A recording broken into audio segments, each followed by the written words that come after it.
কাছে ঝালু গুরুর কাছে হীরা মানি পাহাড়ি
মারুফতে আছে শাখা পীরের কাছে হইলে বায়া সকল জানতে পারলে ভালো সকল জানতে পারলে ভালো সকল জানতে পাবি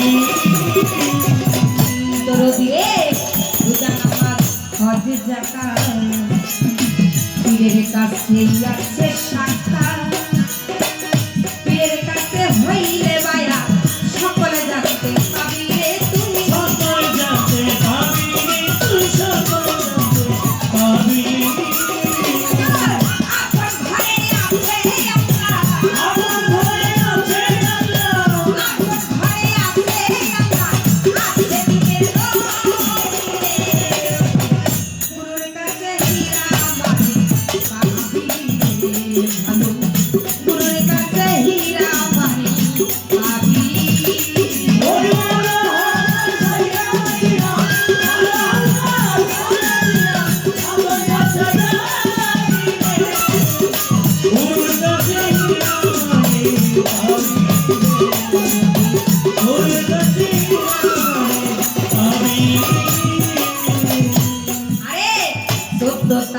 দেহের মাঝে সাইলাহি বসাই আছে হিন্দরিয়া কাবারি পাশে উঠলে কারে পাবির ভালো কারে পাবির ভালো উঠলে পাবি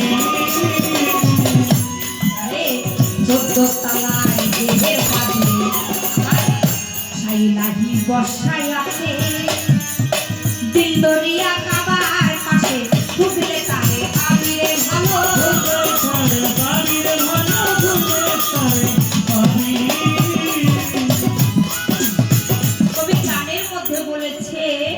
মারুফতের কালমা খানা পীরের কাছে আছে জমা আরে দিলে তার 16 আনা অমর হয়ে গেল পীরের যদি তুমি তোমার 16 আনা পরিপূর্ণ তোমার পীরকে দিতে পারো তাহলে অনায়াসেই তুমি অমর হয়ে যাবে এবং কি পীরের কাছে যে হীরা মানিক আছে সেটাও তুমি পেয়ে যাবে তাই বলেছে নামাজ রোজা হজ যাকাত এটা শুধু যে আপনার শরীয়তের মধ্যে আছে বিষয়টা তা না নামাজ রোজা হজ যাকাত সবকিছুই কিন্তু আমার মারুফতের মধ্যে আছে কিন্তু আদায় করে পঞ্চমেনা, আমরা কিন্তু ওইভাবে আদায় করি না, আমরা সীমাবদ্ধভাবে আদায় করি। তাই কথা আগেই বলে গেছি যে 5 ওয়াক্ত নামাজ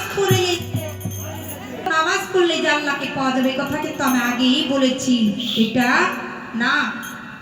তাই 14 তলা দেহের মাঝে সাই ইলাহি বর্ষা আছে তোমার দিল দরিয়া কাবার পাশে। আমি আগেই বলেছিলাম আমাদের বামিস্তানের 2 আঙ্গুল নিচে একটা দিল দরিয়া কাবা রয়েছে। এখন ওই জায়গা খুঁজলেই তুমি তোমার মুর্শিদকে পেয়ে যাবে। আস্তে এইসব আমি যা হাই বলি এগুলো বোঝার মতো ক্ষমতা নাই, কারণ ওই যে আগেই বলেছি যে বুঝতে হইলে বিশ্ববিদ্যালয় যেতে হবে। এই প্রাইমারি ছাত্র একে বুঝে লাভ নাই, এ বুঝবো না, এই কথার ব্যাখ্যা সে কখনোই বুঝবে না। বুঝবে কারা? এখানে যারা সাধু গুরু আছে, এখানে যারা গান বুঝে, যারা এই গুরু ধরা লোক এখানে আছে, যারা গুরুর কাছে হাত দিয়েছে, তারাই একমাত্র আমার এই ভাষা বুঝবে। তাই বলেছে 14 তলা দেহে